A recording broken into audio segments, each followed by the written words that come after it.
उपस्थित धर्म प्रेमी, श्रद्धावान, जिज्ञासु भाइयों तथा सुशील बहनों, इन दिनों हम लोग ज्ञानी के 10 लक्षण देख रहे हैं। उसके अंदर अक्रोध देख लिया, अक्रोध वैराग्य जितेन्द्रियत्वं क्षमा दया शांति सर्वप्रियत्वं निर्लोभिदाता भयशोकहर्ता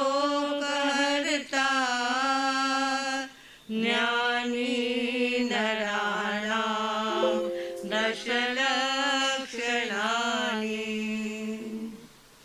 अक्रोध को हमने देखा है, वैराग्य हमने देख लिया, और कल देखा इंद्रिय जीतता। एक इंद्रिय इतनी तकलीफ देती है, जान तक लेती है, तो पांचों इंद्रियों में जो अटका है उसका क्या हाल होता होगा, ये कवि ने चिंतन किया है।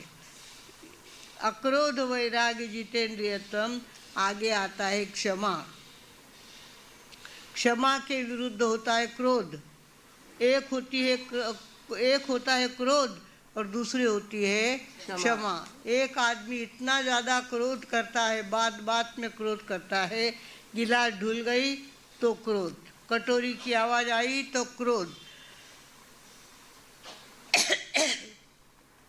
बात बात में जो क्रोध करता है उसकी चेतना पत्थर जैसी बन जाती है। जो क्रोध करता है उसकी चेतना कैसी बनती है? पत्थर जैसी बन जाती है। पत्थर में अपना मुंह दिखता नहीं है। और वही क्षमा की साधना जो करता है उसकी चेतना दर्पण जैसी हो जाती है। अपना चेहरा वो खुद देख सकता है, मतलब अपना अनुभव, आत्मा का अनुभव ले सकता है, दूसरे के मन की बात जान सकता है, दूसरे के मन जैसा दूसरों को शांति देने वाला वर्तन वो कर सकता है। तो क्रोध करने वाला पत्थर चेतना वाला बन जाता है, और पत्थर तो जख्म करने वाला होता है, पत्थर वजनदार होता है, पत्थर में कोई अट्रैक्शन होता नहीं है। ऐसे क्रोधी व्यक्ति से लोग 10 हाथ दूर रहते हैं। नको उरा करने जावनेच नको, वो गोनो बेकार आदमी है, कई फटकन बोलते ला तो आपला सर नहीं होणार। इस तरह से आदमी क्रोधी से 10 हाथ दूर रहता है। और वही अगर क्षमावान व्यक्ति हो तो आदमी और नजीक जाता है, और उसके मन के जैसा करता है, और उसको शांति देता है। भगवानों, क्रोध और क्षमा में बहुत बड़ा अंतर है, और इसके लिए क्षमा ज्ञानी का गुण बताया है। खास करके हमारे देश में जो साधु संत बनते हैं वो ज्ञानी होते हैं, अंतर का उनको ज्ञान होता है, और ज्ञान के साथ वे भिक्षुचर्या अपनाते हैं। एकनाथ महाराज थे हमारे, एकनाथ महाराज जो भिक्षा लेने के लिए जाया करते थे। साधु हो जाता है, वो अपना घर गृहस्थी बसाता नहीं है और अपनी भिक्षा ले आता है। तो वो भिक्षा लेने के लिए गया था, तो एक बहन घर को पोता लगा रही थी, घर को पोता लगा रही थी, मतलब घर सारव रही थी, कुछ भी कहो। तो वो कपड़े से सारव रही थी घर, और तो ये आया, मैया भिक्षाम देई, मैया भिक्षाम देई। मेरे कुठून सकाळच्या पार येऊन जातात कोणा ठाऊक, आणि कान बहिरे करून टाकतात म्हणे, काम सुधरू देत नाही, भिक्षाम देई भिक्षाम देई। काय भिक्षा द्यायची, सकाळच्या पारी आणा। आणि तिने काय केलं, रागात आली आणि आपल्या हातातला जो पोचारा होता ना तो त्याच्या अंगावर फेकून दिला। नामदेव महाराज ने तो पोचारा प्रेमाने, एकनाथ महाराजांनी प्रेमाने तो पोचारा हातात घेतला। हातात घेऊन नदीच्या काठी गेले, तिथे जाऊन तो पोचारा धुवून काढला। धुवून काढल्यानंतर त्याचे धागे काढले, आणि धागे काढून त्याला दिव्याला लावण्याच्या वाती तयार केल्या। काही का असेना, बाईने दिलं तर खरी ना, पोचारा का असेना दिला ना तिने, तिचा हात असा झाला ना, त्याला महत्त्व आहे। तर अपने को अच्छी बात है। वो उन्होंने शाम को मंदिर में जाकर उसकी वात तैयार करी और बत्ती उस दिवे में लगाई, दीपक में लगाई। सारे लोग देख रहे थे। दिव्याला आज वात वेगळीच लावली, वात कापूस नाही आहे, आज दुसरंच काहीतरी आहे. आणि इथं एकनाथ महाराज काय सांगत होते, ज्या बाईने मला पोचारा दिला आहे त्या बाईचं कल्याण हो, त्या बाईला सुख मिळो, त्या बाईला शांती मिळो. तिचा हात असा तर झाला ना, असा तर झाला ना, तिचा दिलेला कपडा मला देवाच्या दारी वात म्हणून उपयोगी करता आला, म्हणून त्या बाईचं कल्याण हो. और योगा योग ऐसा कि वो बाई पीछे खड़ी थी, वो बाई पीछे खड़ी थी, वो तो साष्टांग दंडवत एकनाथ महाराज के चरणों में डाल के बोली, महाराज मी तर रागा तुमच्यावर पोचारा फेकला होता, तुम्ही त्याच्या वाती तयार केल्या आणि वाती देव्याला लावल्या. बापरे, किती मोठी क्षमा तुमच्यामध्ये आहे. भाग्यवंतांनो, क्षमा हा गुण संतांचा खास असला पाहिजे. संत रागीट नसावे, संत क्रोधी नसावे, संत शाप देणारे नसावे, संत शांति देनारे असावे. इस तरह से हमारे एकनाथ महाराज ने उस बाई का जीवन बदल दिया. हमेशा के लिए उस बाई ने गुस्सा करना भुला दिया. जो भी कोई साधु संत आए बड़े प्रेम से वो उनको भिक्षा देती, कुछ न कुछ थाली में ला करके उनको देती और तब उसको शांति होती थी. भगवानों, हमें चाहिए हमारे जीवन में हम क्षमा की साधना करना सीखे. ज्ञानी का लक्षण है क्षमा की साधना करना. एक बार अगर आप क्षमा करते हो, एक बार किसी के क्रोध के बदले में आप क्षमा करते हो, तो 1 महीने के उपवास करने से जो फायदा होता है वो फायदा एक बार क्षमा करने से होता है. क्षमा, आप पूछते हो क्यों, क्या बद्दल भाव्याने बोला, हुईने क्या बद्दल बोला, माने बोलना व्यांसाठी मातव्याने आज उरो डबल बदलो ले वाकटे तरी जरी जीव सोरो होईला, करो जीव सोरा. जीव सोरा करता करता त्रास थाने हुईला, दूसरा ने किने हुए नहीं. भगवानो, 1 महीने के तपश्चर्या का फल एक बार क्षमा करने से होता है. इसके लिए हमारे रामदास स्वामी ने कहा है, न से गर्व अंगी सदा वीतरागी, क्षमा शांति भोगी दया दक्ष योगी, न से लोभना क्षोभना दैन्यवाना, यही लक्षणी जानिजे योगी राणा. योगी राणा, योगी राणा मतलब योगियों में जो मुख्य होता है वो सद्गुणों का पिंड होता है. सद्गुणों की साधना करता है. बाहर से फकीर होता है, बाहर भिक्षा ला के खाता है, पर अंदर में सद्गुणों का संचय वो करते रहता है. भगवानों, आदमी का नरस्य भूषणम रूपम, रूपस्य भूषणम गुणम, गुणस्य भूषणम ज्ञानम, ज्ञानस्य भूषणम क्षमा. नर का भूषण क्या है? रूप. सुंदर दिसणे अशा तर अजून चोखा दिसे. तर नरस्य भूषणम रूपम, रूपस्य भूषणम गुणम, गुणम. त्याच्यात उसमें अगर वो गुण हो तो फिर देखना ही क्या है. गुणस्य भूषणम ज्ञानम. गुण तो है साथ में ज्ञानी भी इतने हैं, समय पे क्रोध नहीं करते, समय पे मन पर कंट्रोल कर लेते हैं, समय पे शांति रखते हैं. तो क्या कहा, गुणस्य भूषणम ज्ञानम और ज्ञानस्य भूषणम क्षमा. ज्ञान का भूषण क्या है? चाहे जितने ज्ञान हो, चाहे बड़े पंडित बन गए हो, पर अगर उनके अंदर क्षमा का गुण ना हो तो ज्ञानस्य भूषणम क्षमा. ज्ञान का भूषण क्या होता है? क्षमा होती है. भगवानों, हमें भी अपनी जिंदगी में क्षमा की साधना करनी है. हर घर में अगर क्षमा की साधना होती रहे तो देखते देखते घर स्वर्ग बनते देर नहीं लगती. बात छोटी सी होती है, बात इतनी सी गिलास ढुल गई, इतनी सी कटोरी बच गई, इतना सा कुछ हो गया और तुरंत घर में कोई गर्म होने वाला हो तो वो इतना गर्म हो जाता है बेचारी से। एक भूल हुई थी और दूसरी भूल होते देर नहीं लगती। हमें चाहिए घर घर में क्षमा का दान कुदरत देती रहे और हमें क्षमावान बनाती रहे। भगवानों, क्षमा जिंदगी का बहुत बड़ा सौभाग्य है। क्षमा जिंदगी क्या बहुत बड़ा सद्गुण है। और हमें चाहिए कि मैं तो ना इंद्रिया हूँ ना मन हूँ, मैं कौन हूँ? मनो बुद्धि हंकार चित्तानि नाहं, न च श्रोत्र जिह्वे न च घ्राण नेत्रे न च व्योम भूमिर्न तेजो न वायु चिदानंद रूपः शिवोऽहं शिवोऽहं चिदानंद रूपः शिवोऽहं शिवोऽहं। मैं चिदानंद स्वरूप आत्मा हूँ।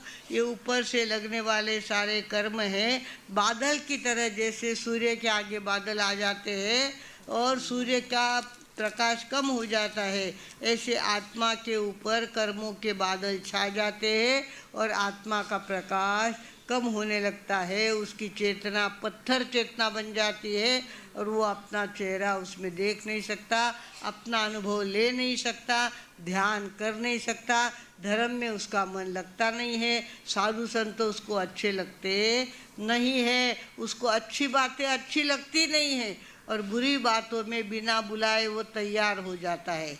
कुछ ऐसे लोग होते हैं पत्थर चेतना वाले, क्रोध करने वाले लोग पत्थर चेतना वाले बन जाते हैं और पत्थर चेतना आदमी से अच्छा काम नहीं करने देती। भगवानों, मैं कौन हूँ? चिदानंद रूपः शिवोऽहं शिवोऽहं।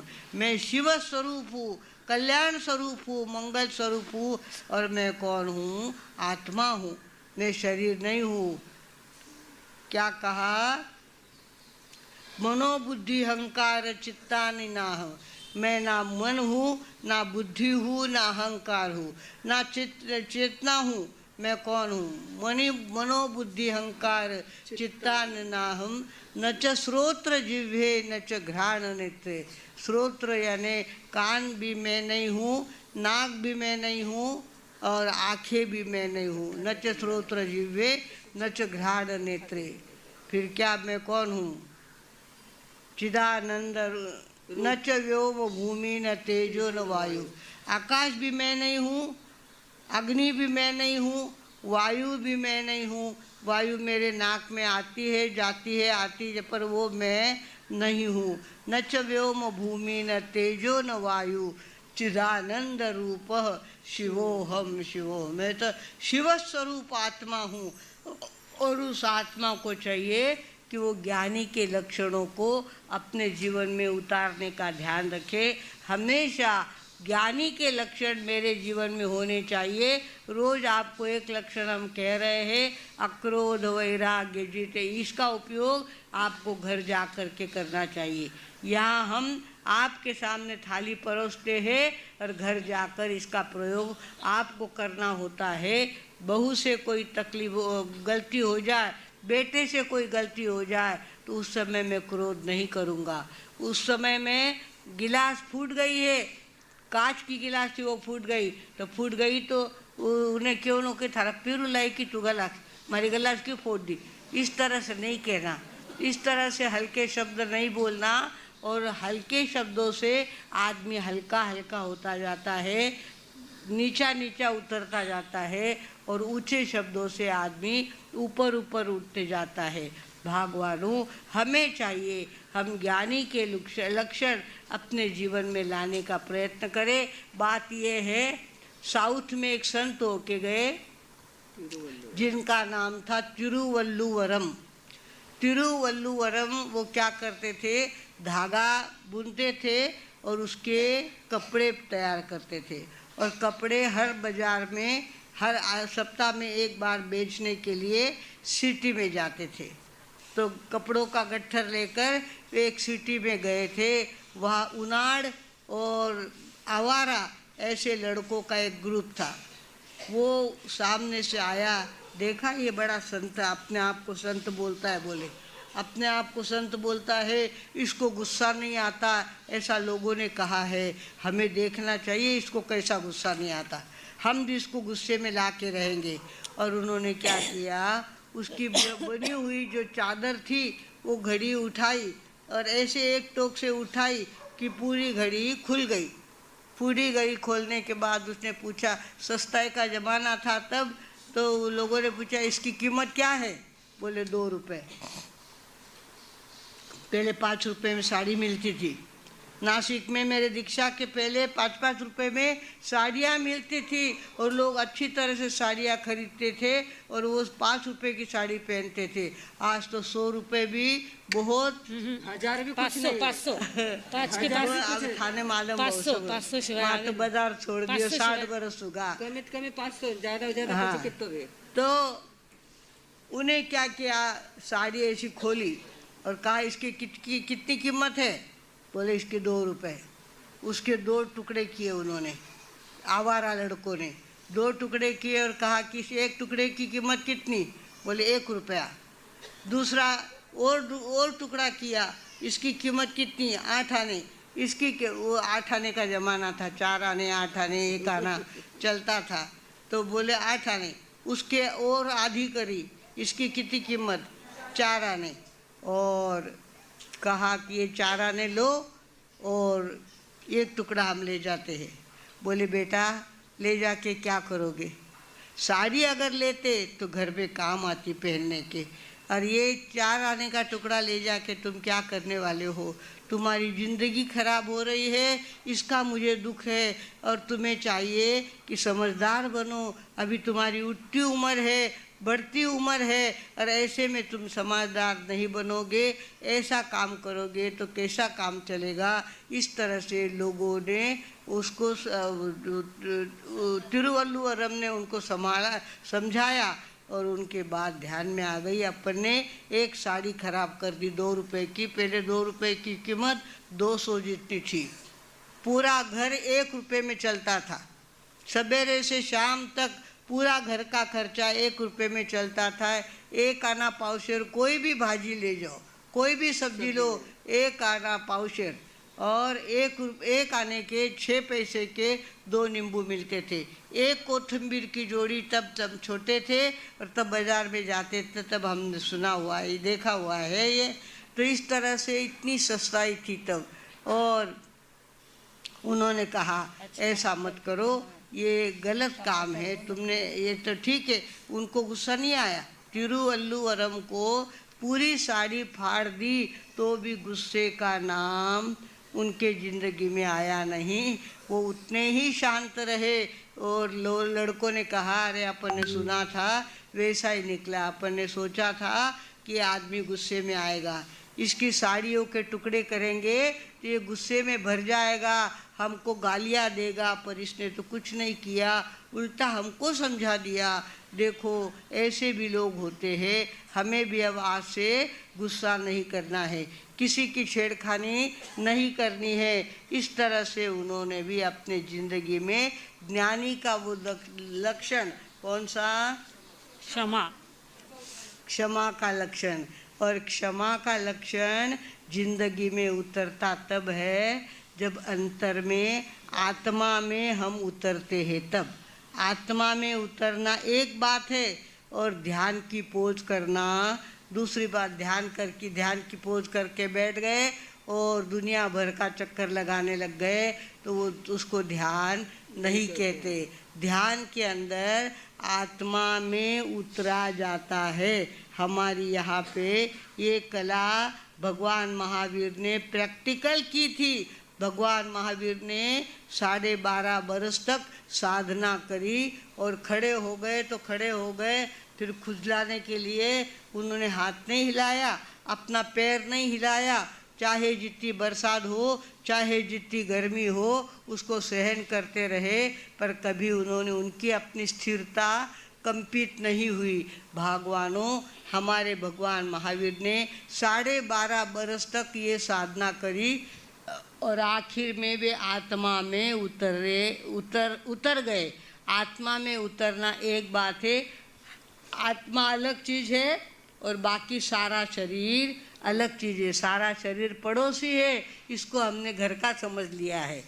मारो माथो दुखे, मारा पग दुखे, मारो जीव सोरो नहीं, कहते केवा शरीर वास्ते केवा, शरीर के लिए ये बातें हम कहते हैं। वास्तव में शरीर हमारा पड़ोसी है। न च श्रोत्र जिह्वे न च घ्राण नेत्रे न च व्योम भूमि न तेजो न वायु चिदानंद रूप शिवोहम शिवोहम।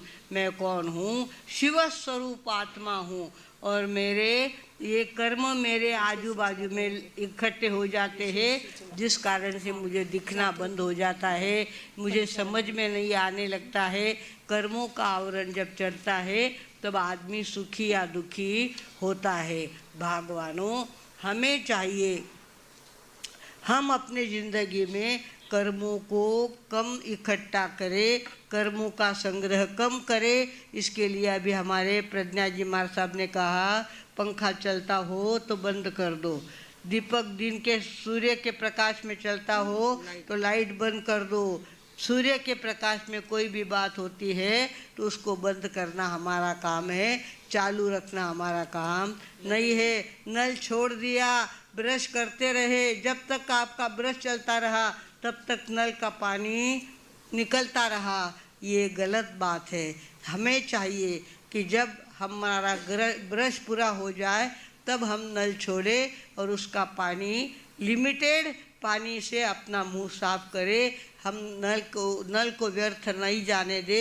इस तरह से कुछ बातें समझदारी होती है, समझदारी की होती है, ज्ञानी लोगों की होती है।